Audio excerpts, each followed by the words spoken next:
Winterfell was colder than usual, even for Jon Snow. The winds howled like ghosts, and snowflakes danced across the stone walls. He stood near the godswood, watching the old heart tree. His breath was white in the cold air, but his thoughts were warm with confusion. Lord Eddard Stark, his father, or rather, the man who raised him, had called him for a private meeting. That didn't happen often. Jon wasn't one of the true-born Stark children, and he knew his place. But this time, it was different. Something serious was going on. When he entered Ned's chambers, he noticed Maester Luwin was also there, along with Robb. The atmosphere was heavy. "Jon," Ned said calmly but firmly, "I need you to listen very carefully." Jon nodded. "Yes, my lord." Ned didn't smile. "What I'm about to ask of you is dangerous, very dangerous. It could cost you your life." Jon frowned. "I'm not afraid." "You should be," Ned replied, "because you'll be going to King's Landing, not as my son, not as Jon Snow, but as a common boy, a stable hand, a traveller, a nobody." Jon blinked. "What?" "You'll spy on Tywin Lannister." Jon's heart skipped a beat. "But why me? I thought I was going to the Wall." "You still might," Robb said, sounding uncomfortable. "But right now, we need to know what the Lannisters are planning. Your blood is not Stark, so your presence won't raise suspicions. And you've been trained well. Quiet, careful, observant." Ned nodded. "There's tension between the Crown and the North. Ever since Jon Arryn died, things have felt wrong. We suspect the Lannisters are behind it. If war is coming, I need to know their plans before they make their move." Jon stood in silence. 1,000 thoughts ran through his mind. He had always wanted to be a man of honor like Ned Stark. But spy work, was it honorable? Still, the chance to do something important, something real, burned inside him. "I'll go," he said finally. Ned looked at him for a long time. There was sadness in his eyes. Maybe he already regretted sending Jon into such danger. But he nodded. "You'll leave at first light. You'll travel with a group of traders heading south. Once you reach King's Landing, a contact will help you find your way to the Lannister camp. We believe Tywin is moving men near Harrenhal." Maester Luwin handed Jon a rolled parchment. "This contains fake documents. It names you as Arryn Rivers, a bastard from the Riverlands. Use that name. Trust no one." That night, Jon couldn't sleep. Ghost lay beside his bed, quiet and alert. Jon stared at the ceiling, wondering what he was stepping into. What would it be like to see the Lannisters up close? The same people who insulted his family, who sat so high in their golden castles while others froze and starved? He didn't know. By morning, he had said goodbye to Robb and the others quietly, with no farewells that could draw attention.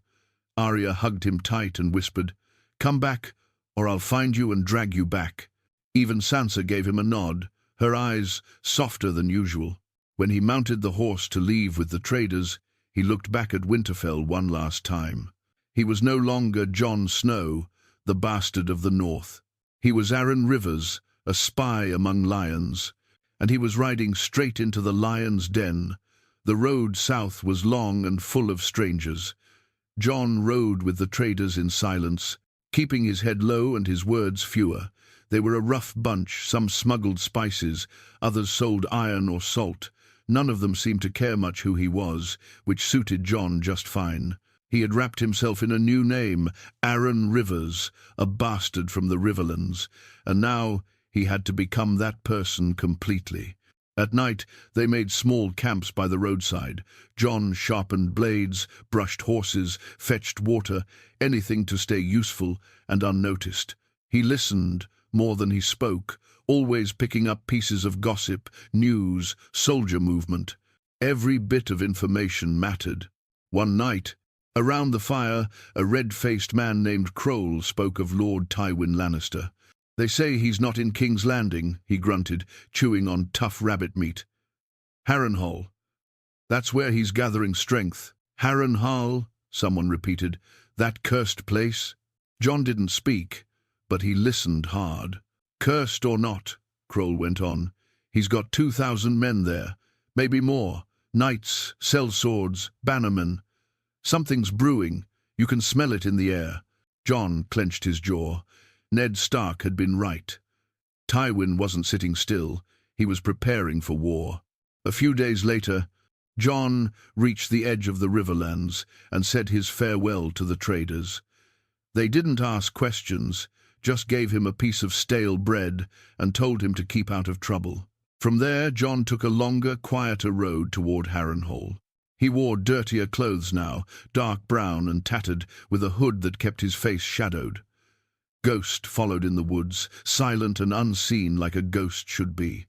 Jon finally arrived at Harrenhal as the sun dipped behind the ruins. The castle looked like something out of a nightmare, huge, black, broken. Burned by dragonfire long ago, it stood like the skeleton of a giant. And yet, despite its haunting look, Tywin Lannister had filled it with life, or rather, with soldiers. Flags bearing the Golden Lion flapped in the cold wind. Armored men guarded every entrance.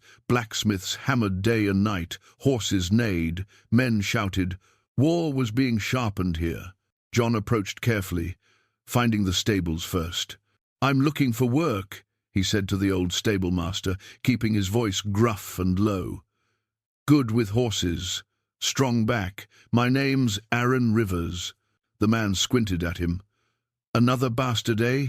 Half the damn camp's full of you. Can you shovel shit?" "I can shovel whatever you like," Jon replied calmly. That was all it took. Within an hour, he had a bed of hay near the stables and a wooden bucket in his hand. He had entered Tywin Lannister's war camp. He spent the next few days watching and learning. Tywin didn't appear often, but when he did, the whole camp stood straighter. He was a tall, cold man with a hard face and sharp eyes. He spoke rarely, but when he did, people listened like their lives depended on it. Jon caught pieces of conversations as he worked talks of troop movements, supplies being sent to the west, whispers of ravens flying to King's Landing and Casterly Rock. Tywin was moving pieces on a board no one else could see. War was coming, no doubt. But something else troubled Jon even more. He noticed a group of riders arriving one evening, dressed in Lannister colours but speaking low and foreign. They weren't knights. They weren't even soldiers. They were killers. Jon could feel it in their silence, their cold eyes. One of them carried a black dagger, the kind meant for throats, not battlefields. And they went straight to Tywin's chambers. Jon fed a horse near the window that night, just close enough to hear muffled voices. The name Eddard Stark was mentioned. He froze. Were they planning to kill his father? Or something worse? The next day, Jon tried to send a raven from the rookery, using the code Maester Luwin had taught him. But the guards were watching every move. He couldn't risk it, not yet. He needed proof. He needed to hear Tywin's plan with his own ears. But getting that close, it would mean risking everything. That night, as he lay in the straw, staring at the dark ceiling of the stable, Ghost crept beside him. Jon whispered, "I have to get inside that tower before it's too late." The white direwolf growled softly in agreement, sensing the danger too. Jon Snow, no Aaron Rivers, had come south to spy. Now, he was about to walk straight into the lion's mouth. The days in Harrenhal bled into each other. Jon swept stables, hauled hay, fed horses, and fixed saddles. He blended in perfectly. To everyone else, he was just another tired bastard working for his daily meal. But every moment of his day had a purpose. His ears were always open, his eyes caught every detail. He had noticed patterns. Tywin always met his commanders at sunset, in the ruined tower with the broken dome. No one except his inner circle was allowed near, but Jon had learned the castle well. He found the old servant tunnels long abandoned, narrow, half-collapsed. Most men were too big or too proud to crawl through filth like rats. Jon was neither. On the fifth night, he slipped into the tunnel before dusk, Ghost waiting in the shadows outside. The narrow passage reeked of damp and rot, but Jon didn't care. He crept slowly, breathing shallow, following the sounds of muffled voices above. He reached a grate beneath the meeting room. The hole was small, but the voices were clear, and what he heard chilled him. "We strike before the North gathers," said a gruff voice. "If Stark raises his bannermen, there'll be an open rebellion." Tywin's voice cut through, calm and cruel. "They already are." Eddard Stark came south and began poking into matters that did not concern him. The fool thought the crown would protect him. "But Robert is dying." Jon's heart pounded. "Robert? Dying?" Tywin continued. "When the king dies, Cersei will act quickly, Joffrey will take the throne, and Ned Stark will die for his curiosity." There was silence. Then someone spoke softly. "And the North? They'll grieve, they'll rage, but without Ned, they'll stumble. The boy Robb is too young to lead a war. We kill the father, and the North falls into chaos." Jon could hardly breathe. Tywin was planning everything: Ned's death, the rise of Joffrey, war with the North, and they didn't even know it yet. Another man spoke. "What of the Tullys?" "They'll scream," Tywin said, "but they'll bend. They always do." Then came the words that truly shocked Jon. "And what of the bastard in the North, the one they call Snow?" Tywin's voice paused, then, "He's at the Wall, where he belongs. Let the wildlings chew on him." Jon gritted his teeth. He knew Tywin Lannister didn't think much of bastards, but hearing his life dismissed so easily filled him with quiet rage. Suddenly, there was a shuffle of boots. The meeting was ending.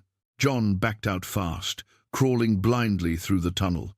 Dust and cobwebs clung to his face. At one point, he almost cried out when a rat ran over his hand. But he bit his tongue, kept moving. He had to get out before someone saw him. He burst out into the stables just as the last bit of light faded from the sky. He looked around, breathing hard, and froze. A man stood there, staring at him. He wasn't a stable boy. He wore dark leather, and his hand rested on the hilt of a short dagger. "You're a little far from your post," the man said, voice low. Jon straightened. "I was just looking for Ghost, my wolf." The man raised an eyebrow. "A dire wolf? That's a northern thing." Jon cursed inside. "Found him in the woods," he lied. "Raised him since he was a pup." The man stepped forward. "And your name?" Jon swallowed. "Aaron Rivers." The man stared at him too long. Then, with a smirk, he said, "Well, Aaron, keep your mutt close. Things go missing around here." He turned and walked away, but Jon didn't feel relieved. That man had stared at him too hard, too long, like he didn't buy the story at all. Back in the shadows, Ghost appeared from the dark, as if summoned by fear itself. Jon knelt and buried his face in the direwolf's thick fur, just for a moment. He had to get a message out, now. Tomorrow might be too late. That night, he snuck into the rookery again, this time. Armed with a scrap of parchment and trembling fingers, he wrote the only words he could. "Tywin is planning Ned's death. Robert dying. War coming. North must prepare." He rolled the message, sealed it, and tied it to the raven with the code Luwin had taught him. He whispered, "To Winterfell," and released it into the night sky. Then he watched it disappear into the dark, praying to the old gods that it would reach his home in time. But deep inside, Jon knew something had changed. He wasn't just a spy anymore. He had become a threat. And in a place like Harrenhal, threats don't live long. The next morning, Jon's world had changed. He woke up before the sun, but there was no peace in the air. Something felt wrong. He could feel it in the way the guards moved. more alert, their eyes sharper, voices low, tense. Something had shifted in the camp. He stepped outside the stable, Ghost quietly padding beside him, and almost bumped into the same dark-haired man from last night, the one who had stared too long, the one who knew something. Going somewhere. Rivers? The man asked casually, but there was poison behind the words. Jon forced a shrug. Feeding the horses? The man grinned faintly, as if pretending to be friendly. Ah, good. Lord Tywin doesn't like his horses hungry. Then he leaned closer, too close. And he really doesn't like rats. Jon didn't reply. He simply nodded and walked away, slowly. Not too fast, but inside. His heart was thundering. They knew, or at least they suspected. He fed the horses, eyes constantly darting around. Ghost stayed low, watching everything. Jon's hands moved on their own, tossing oats and brushing fur, but his mind was racing. Had the raven made it out? Would it even reach Winterfell? Or would it be shot down? What if it fell into the wrong hands? Jon didn't know. But one thing was clear: he had to leave. Soon. That night, he planned his escape. He had stashed a small satchel in the back of the stables, some dried meat, a flask of water, and a stolen dagger. He had also studied the guards' patrols. There was a window just before dawn, when the east gate was weakly guarded. He'd slip out then, through the woods, and disappear north. Maybe he wouldn't make it. Maybe he'd be hunted down like a dog. But staying here was death. He waited till nightfall, pretending to sleep in the hay. Ghost curled beside him. His hand gripped the satchel tightly. The dagger was tied under his tunic, its weight strangely comforting.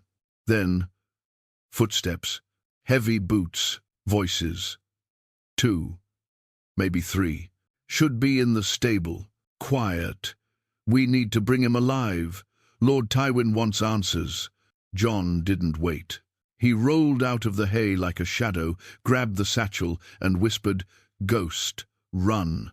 The direwolf darted into the dark like lightning, a blur of white fur. The horses neighed in panic. One kicked over a bucket. Jon burst out of the back door, using the chaos as cover. He sprinted across the courtyard, sticking close to shadows. A horn blew behind him, short, sharp. They knew. Guards shouted, "Stop him!" Jon ran harder, feet pounding the dirt. An arrow whizzed past his ear, close enough to hear it hiss.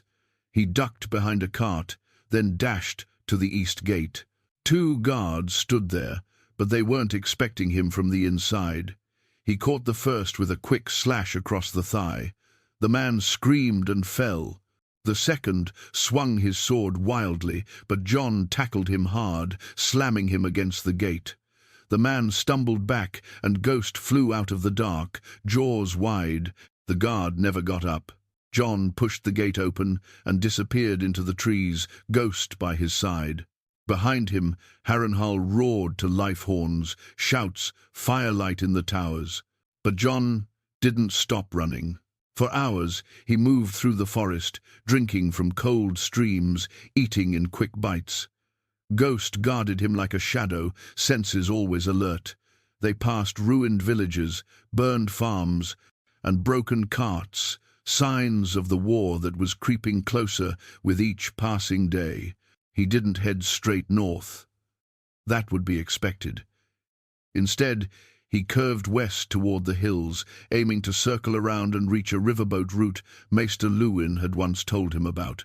3 days passed like a fever dream. On the 4th, just as dawn broke, Jon spotted smoke in the distance, a campfire. He crept closer, dagger drawn, and what he found froze him in place.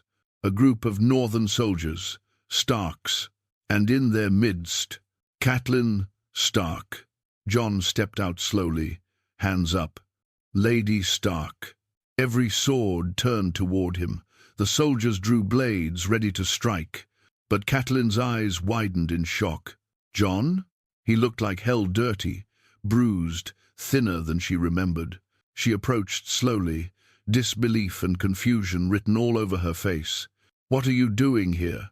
she asked, her voice trembling. You were supposed to be at the wall." Jon dropped to his knees, exhausted. "I was never sent to the wall," he said. "Lord Stark sent me south to spy on Tywin Lannister." The men around her gasped. Catelyn stared at him, her lips parting slightly. "You... what?" "I heard everything. They're planning to kill him. Ned, your husband.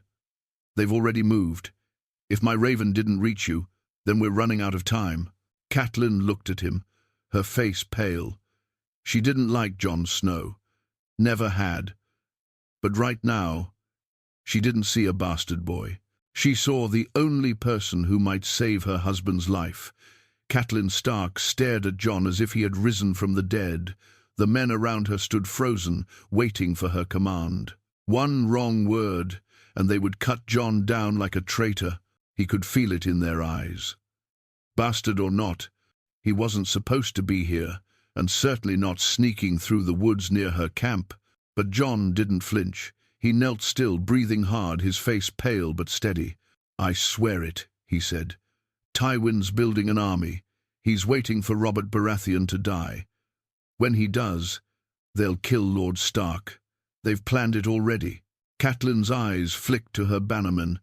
Some looked shocked, others skeptical. One of them, a gruff man with a grey beard, scowled. "And we're supposed to believe a bastard who shows up out of the shadows, spouting stories of Lannister plots." But Catelyn raised a hand. "Silence." She stepped closer, studying Jon's face. "He has his father's eyes," she whispered to herself, though the bitterness in her voice had not faded. "But what you're saying, it's treason." "It's truth," Jon said, standing slowly. "And it might be the only chance we have to stop it." Catelyn didn't speak for a long moment. Then she turned to her men. "Send a raven to Robb. Tell him to gather the bannermen at Riverrun instead of Winterfell. We ride to King's Landing at once." Her men exchanged nervous glances. "Lady Stark, if we move too quickly, the Lannisters will see it as rebellion." "They already do," she snapped. "If Jon's right, then Ned is in danger. If he's wrong, we've lost nothing but time. But if we delay and he's right, then we'll lose everything." Jon let out a breath he didn't know he was holding. For the first time, he saw something in Catelyn's eyes he never expected. Reluctant trust. That night, as the camp moved quickly to prepare, Catelyn called Jon into her tent. The air was thick with candle smoke and tension. She poured him a cup of water but didn't sit down. "I never wanted you in my house," she said, blunt as ever. "You were a reminder of everything I hated, of my husband's secrets, of a past I never forgave." Jon said nothing. He had heard it all before. "But if what you've done is true, if you risked your life for Ned, for our family, then I owe you more than anger." He looked up, surprised. "I don't expect your love," he said quietly. "And you won't get it," she replied, just as quiet. "But you may have my respect." That was enough. By morning, the small force moved south fast and silent. Jon rode close to Catelyn's side, keeping his eyes sharp.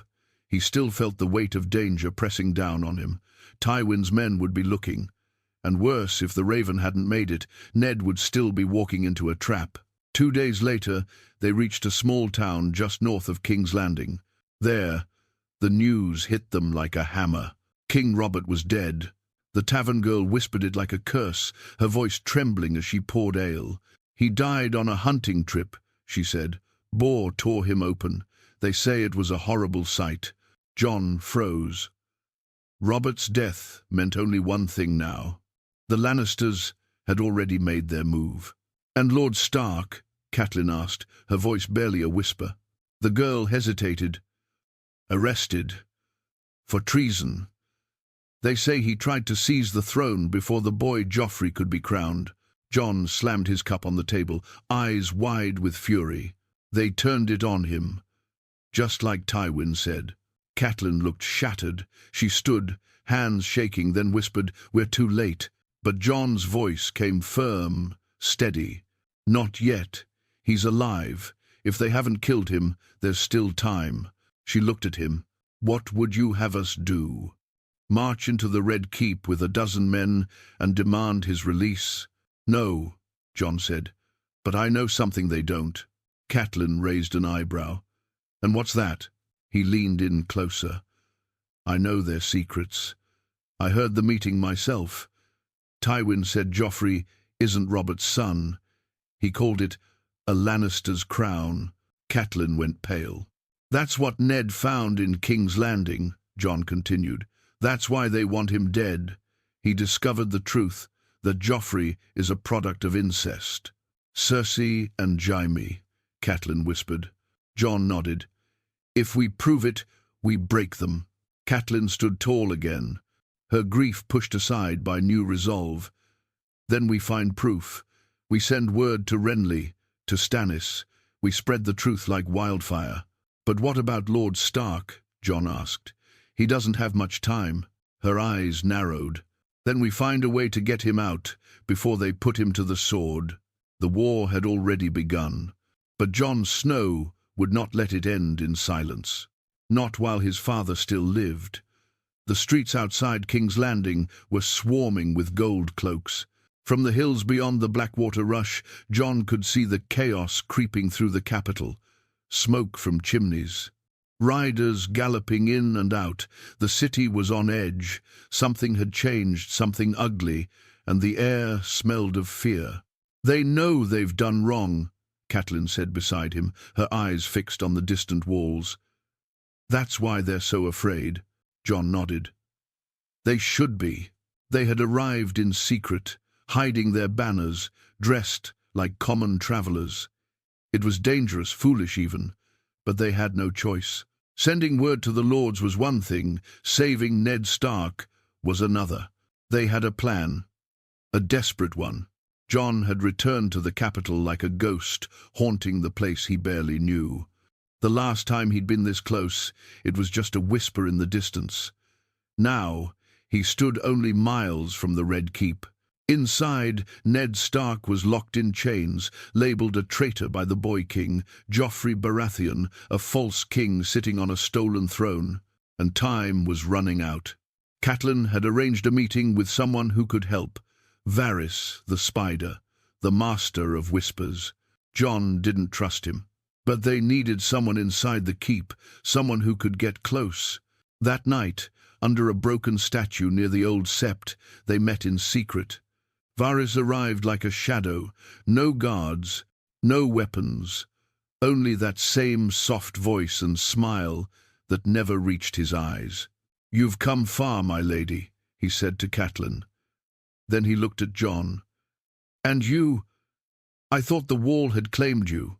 "It almost did," Jon replied flatly. Varys nodded. "I see you've been busy." Catelyn wasted no time. "We want to know if Lord Stark lives." "He does," Varys said, "though not well. The Queen keeps him in the black cells. They say Joffrey wants his head, but Cersei, she prefers silence over blood. For now." Jon stepped forward. "Can you get us inside?" Varys raised an eyebrow. "You ask much, boy." "I've risked my life already," Jon said coldly. "I know what they're hiding. If you want peace in this kingdom, you'll help us." The Spider studied him for a long time, then he sighed. "There is one way. The dungeons have a service passage, old, forgotten. Even the rats find it cruel. I can get you through, but only one. 2 would draw too much attention." Jon didn't even glance at Catelyn. "I'll go." She turned to him sharply. "No, you've done enough." He met her eyes. "This started with me, and if I don't finish it, Ned Stark dies as a traitor. Let me do this." There was silence between them. Then finally she nodded. Varys handed Jon a ring of iron keys, wrapped in cloth. "One opens the cell. One opens the exit below the sept. If you're caught, say nothing. No names, no truths, only lies. I've had practice, Jon muttered.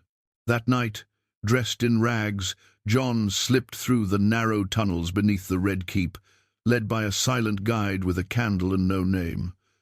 The air was thick with mold and rot. He moved in silence, step by step, until they reached the black cells. The door creaked open, and there he was, Ned Stark. His face was pale and bruised, his hair had grown longer, matted and grey. His eyes opened slowly as the door swung inward. Jon stepped inside and whispered, "Father." Ned blinked, confused. Then he sat up slowly, weakly. "Jon?" Jon rushed to him and grabbed his arm. "I'm getting you out." Ned shook his head, eyes wide. No, it's too late." "It's not. They'll kill you too. You don't understand. Sansa's in the castle. Arya's missing. Cersei is watching everything." Jon's grip tightened. "We don't have time." Varys helped. "There's a way out through the tunnels. Come with me." Ned hesitated. His honor screamed against it. Running? Escaping like a thief? But Jon's eyes, full of fire and desperation, moved him more than words ever could. He stood, slowly, wincing from pain. Jon helped him walk. "Just a little farther. Hold on." They slipped into the tunnel. The guide closed the door behind them.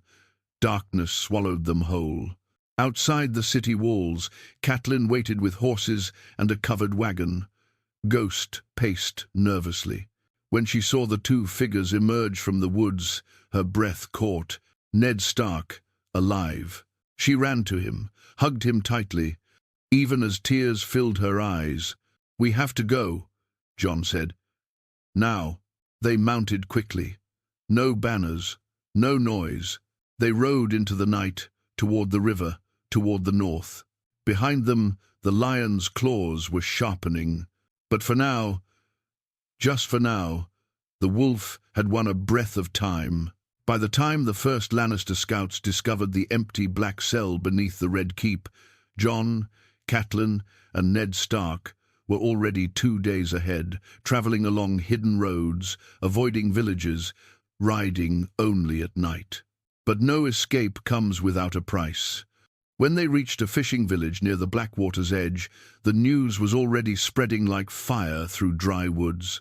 "Ned Stark has escaped the Red Keep. The Queen's prisoner is gone. A bastard helped him escape. The lion hunts for blood." Jon stood at the edge of the river, watching the current flow fast and cold.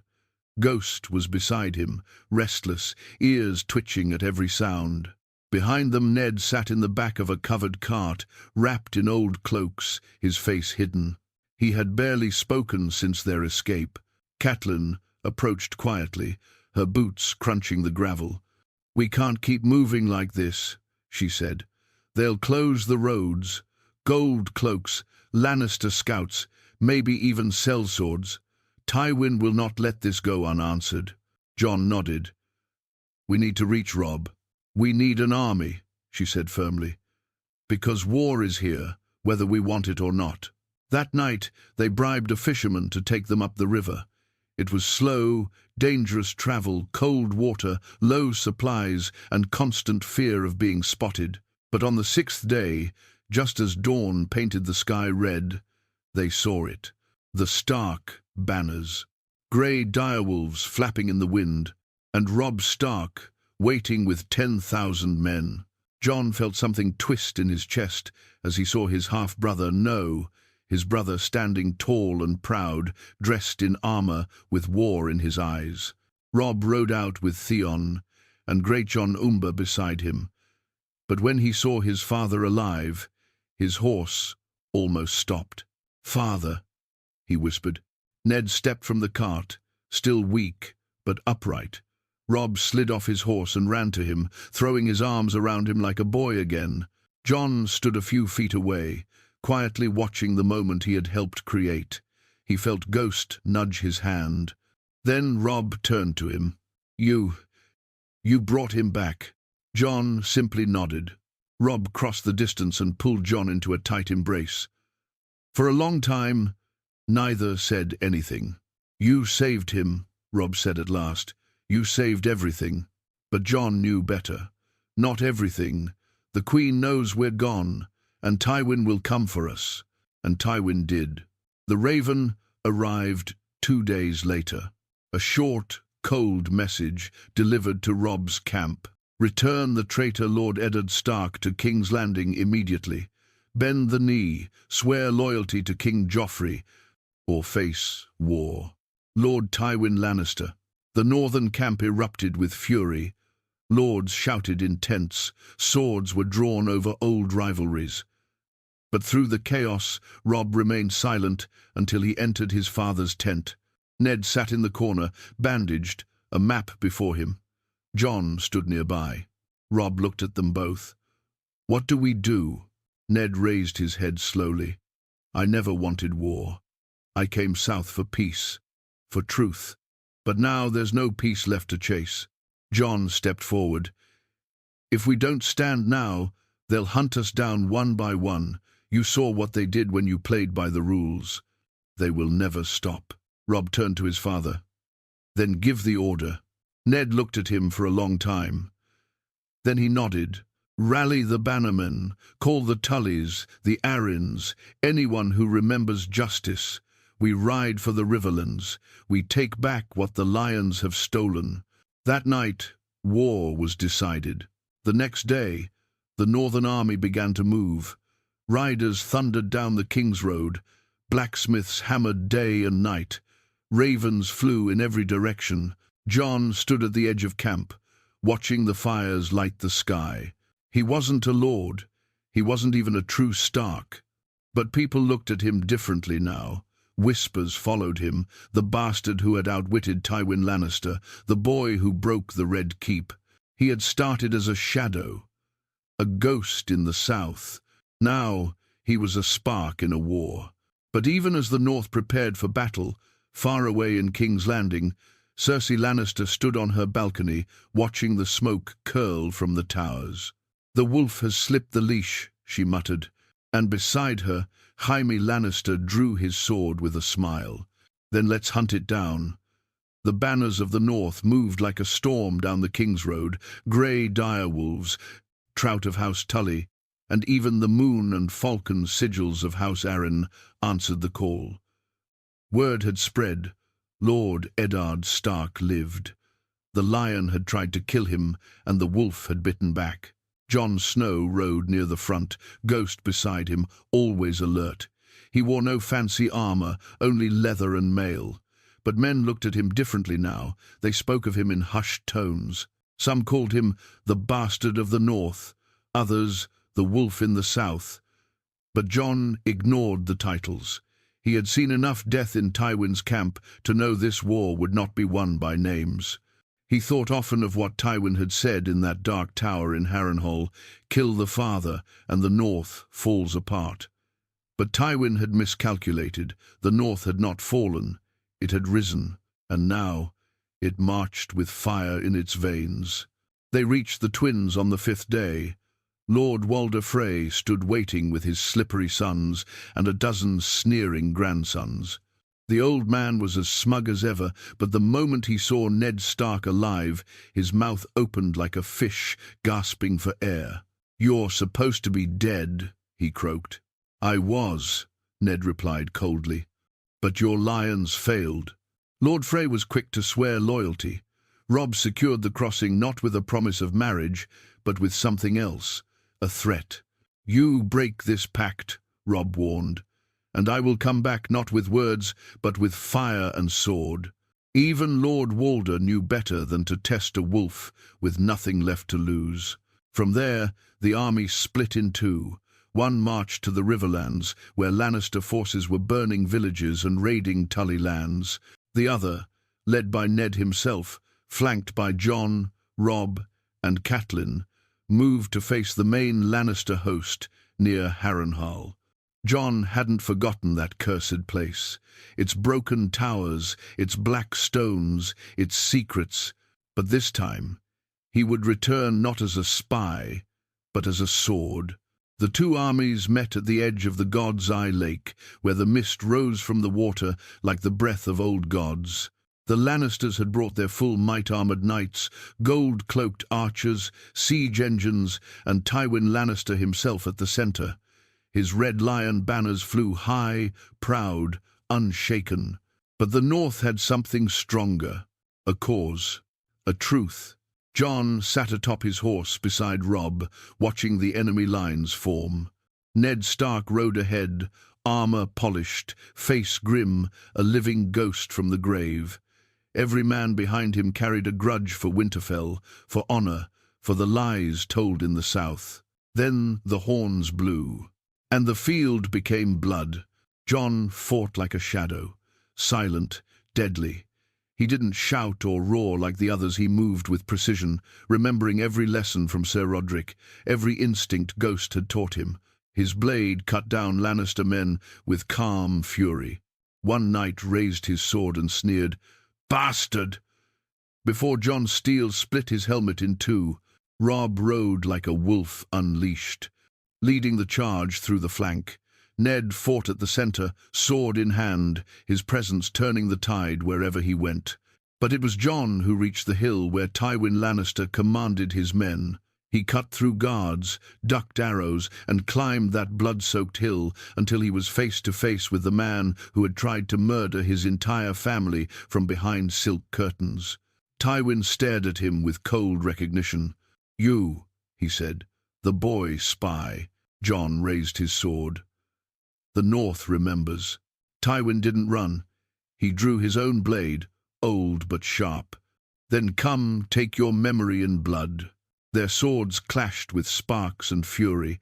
Tywin was older but cunning. He fought like a man who had survived more than one war. But Jon was faster, younger, and more driven. For every lie, for every life taken in the dark, for the day he knelt before Ned and promised to make it right, Jon swung with purpose, and in the end, he won. Tywin fell to his knees, gasping, blood on his lips. Jon stood over him. "You tried to end us with lies." Tywin looked up, eyes cold to the end. "And yet here you are, still a bastard." Jon didn't flinch. "Then let history remember what a bastard can do." He drove the sword into Tywin Lannister's chest. By nightfall, the battlefield was silent. The North had won. Ned Stark stood beneath the red sky, his face unreadable. Robb walked beside him, crowned in sweat and blood. Jon stood near the burning Lannister banners, Ghost beside him, both covered in ash. "You did what no lord could do," Ned said to him. "You ended Tywin's war before it truly began." Jon didn't answer. He just looked toward the south. There were more battles to come, more truths to be told. But for now, Jon Snow, the boy sent to spy, had changed the fate of Westeros with a single lie and a sword made of truth.